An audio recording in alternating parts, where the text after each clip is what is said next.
Hi, my name is Mark Hundley, and this is live. Well, it's not quite 5. It's probably about 5:10, almost 5:15. I had a bit of an emergency that I needed to handle, a client emergency, and so I took care of that. And I figured that if you're going to show up live and didn't see me, you might try it later. Just think that this bald guy had a bald moment and forgot. Um, but I'm gonna go ahead and post this and share this information. If you get a chance to look at it later down the road, that's great. I really appreciate you showing up or sharing with me or not giving up on me. I mentioned bald moments, didn't I? Well, um, you know what a bald moment is? You may not. Most of you know what blonde moments are, though, right? You know what a blonde moment is. Well, I've decided that a bald moment and a blonde moment are very similar, um, with a couple of differences. Bald moments are more intense and they last longer. So I have those from time to time. So anyway, like I said, if you guys are here and are checking in with me, that's great. Welcome to Live at 5 on a Friday. It's a little after 5 because of a bit of an emergency that I took care of. As is so often the case, sometimes I have remarks planned, and I set them about and I work on them, and then in the middle of the afternoon, or sometimes just before I go on, I get this nudge. It's a nudge that's probably some sort of a cosmic nudge that says, nah, probably you need to do something different. And so I thought I would share something with you about the law of the harvest. And part of the motivation, I think, for this sharing is that I'm out in my hometown of Memphis, Texas, and I think I shared with you yesterday that my uncle, by marriage, is one of the survivors of the USS Indianapolis disaster near the end of World War II. And he was granted and given the Congressional Gold Medal yesterday afternoon in a beautiful ceremony. In the morning, actually, it was an all day long affair. It wound up being, and it was a moving experience, something that I'll always remember. 75 years after that sinking, they were granted, the 8 remaining survivors were granted a medal. But being around Memphis and being around my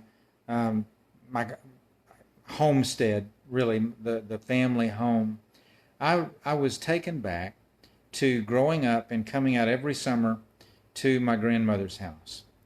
And I could always count on, regardless of when I came, that she had already planted one of I think, the best gardens in the whole world. And so every day there was some sort of gardening, some sort of garden responsibilities taking place. She was either watering her garden, she was weeding her garden, she was harvesting from her garden, and I remember the onions and the okra and the peas and the corn, the green beans, the tomatoes, the cantaloupe, the watermelon. I remember all of those vegetables and being grown in her garden and learning to appreciate the process of growing and tending to a garden. And there is just a very simple 3-step law of the harvest. And I learned that from my grandmother. But it applies in life. It really does.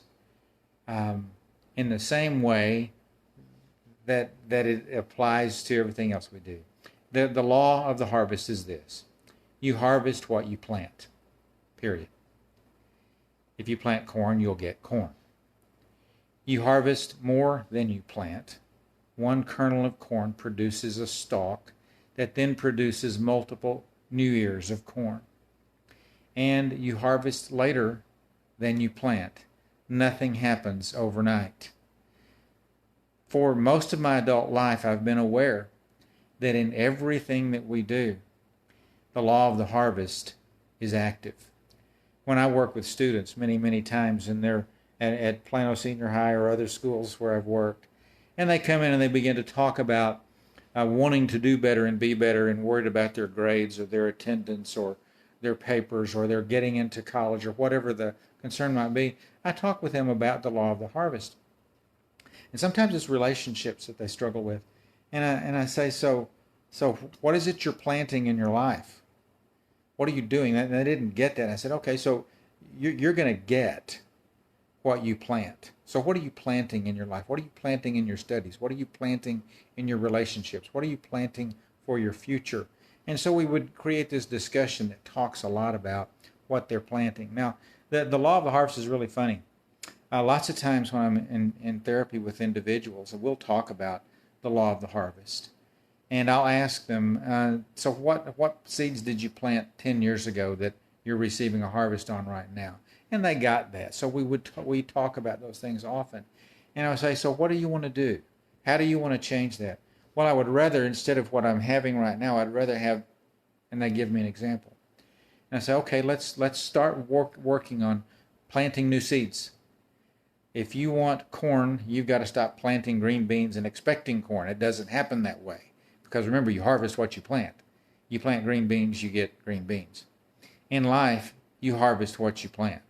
If you plant discord and anger and hatred and strife and mistrust, you get more of that, and you get it later, and it comes for a long time.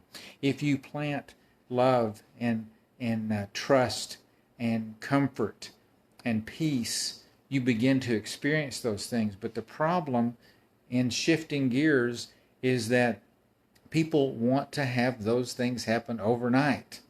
We grow up in the McDonald's society, drive up to the box, make your order, drive to the window, pay for it, drive to the next window, and you're gone. We are an instant society, instant communications, texts and emails and what we're doing right now.